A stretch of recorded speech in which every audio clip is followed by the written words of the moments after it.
Hello, welcome to Kush News, the newscast of the African diaspora. I'm your anchor, Ochanda, daily bringing you the top stories from Africa and the Caribbean. Let's take a look at today's news on Thursday, May 11th, 2023. We go to Senegal, where the opposition has called on more protests. Senegalese opposition figure Ousmane Sonko called on his supporters to take to the streets following a recent court ruling.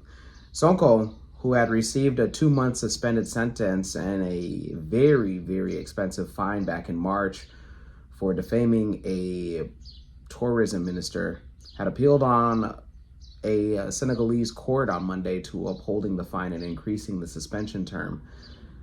He claims that the judiciary system is being used to sideline him and possibly eliminate him from going into the presidential election that should happen next year.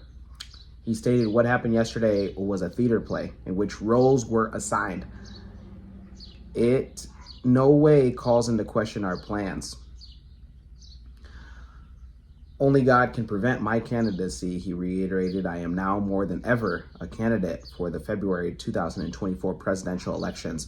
Sonko had asked his supporters to stay on your feet and mobilize, and in particular to come out in large numbers this upcoming Friday. We only have one opponent, and that's the president, Macky Sall. His address follows calls this week by other leaders on the opposition for protests on Friday, and again this upcoming May 19th. The people have to mobilize and to support Ousmane in this fight, said one of the supporters. Senegal is traditionally a beacon of stability in a troubled West Africa, but in recent years has been troubled by turbulence that have been at times turned deadly.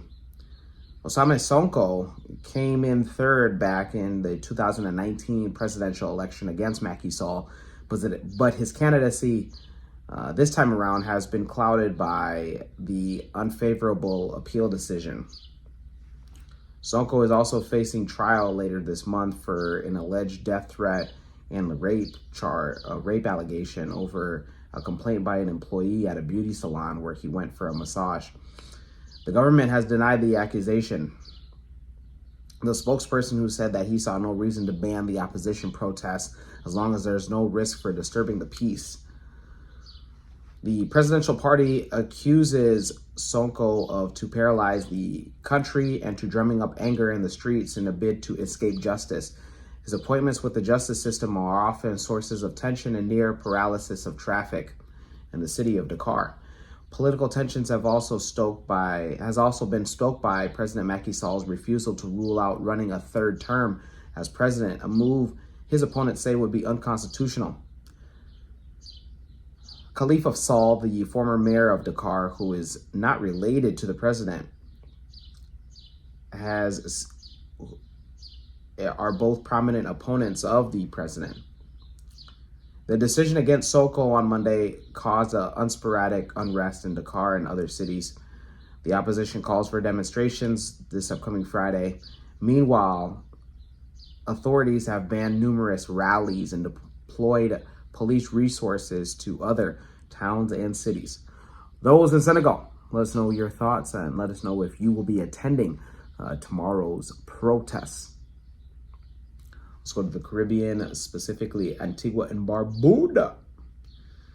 1 week after we reported that actress Angela Bassett was named as the tourism ambassador of Antigua and Barbuda, lawyers representing the actress issued a cease and desist letter to the government, specifically to the Department of Tourism in relation to using her name and image without proper authorization. The letter was requested that the tourism board immediately stop using Angela Bassett's name and or image in connection with any marketing or promotional efforts. This is until parties have entered into a standard release agreement that authorities use. The tourism board has been given until May 15 to acknowledge the receipt of the correspondence.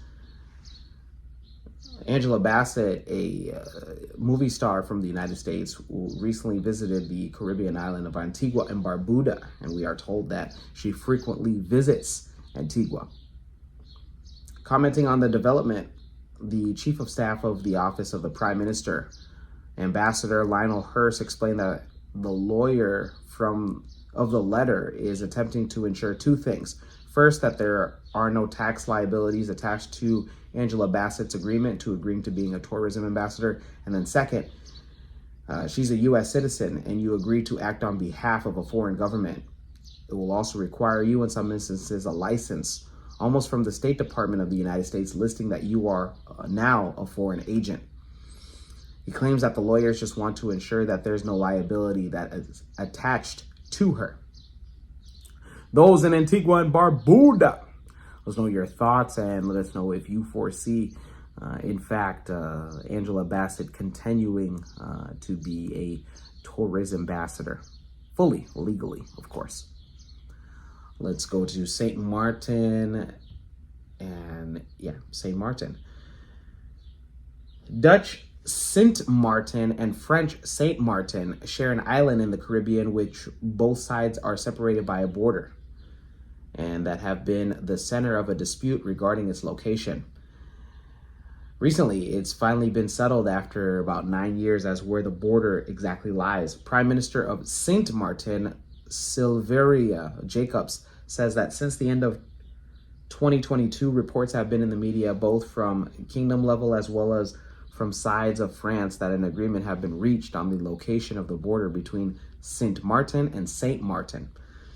I know, two of the same names. These public discussions were deemed premature as the proposals had not gone through yet. The agreement had only been reached at the technical level and still had to be approved at the ministerial level. The approval process was finalized between both states in March of this year, as much as the Prime Minister found it prudent to wait until all documentation and steps were finalized before making any public statements. The Prime Minister Jacobs will sign the treaty on St. Martin on May 26 on behalf of the Kingdom of the Netherlands, and the Minister of the Interior, Gerard, will sign on behalf of the state of France. Since 2014, there have been disagreements on relation on the border of this island that separates the two islands. These disagreements came about when the French contested that the Dutch claim all over the waters that's called Oyster Pond. This led to several instances of direct confrontation between authorities from both sides. Back in 2017, the French filed a petition with the United Nations signaling the existence of an international border dispute on this specific island. It triggered the need to come to an agreement.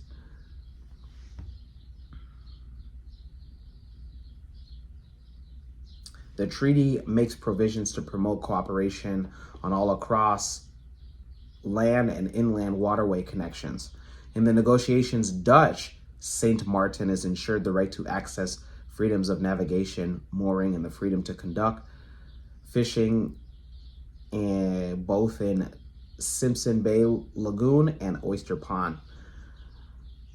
A message from the government stated that they would like to thank everybody for their attention and those who attended today's press conference. Prime Minister Jacobs said that I promise to share the map as soon as it becomes available with the new outlines. Those in those in St. Martin and Saint Martin, let us know your thoughts and let us know if you feel that this was all necessary in the first place. We end today's newscast with the African proverb of the day. And it comes to us from no particular African nation and or ethnic group, and it reads, "It is difficult for two long-nosed lovers to kiss." Once again, it is difficult for two long-nosed lovers to kiss. Wow.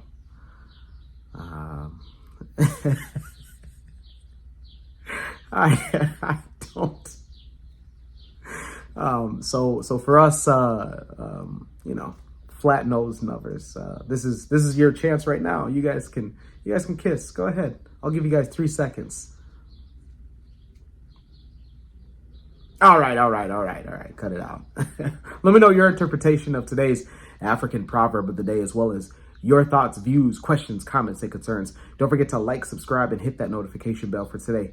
and any other time that we upload material. Also, feel free to follow us on Twitter. That's Kush_News1. We try to do a weekend Twitter space every weekend.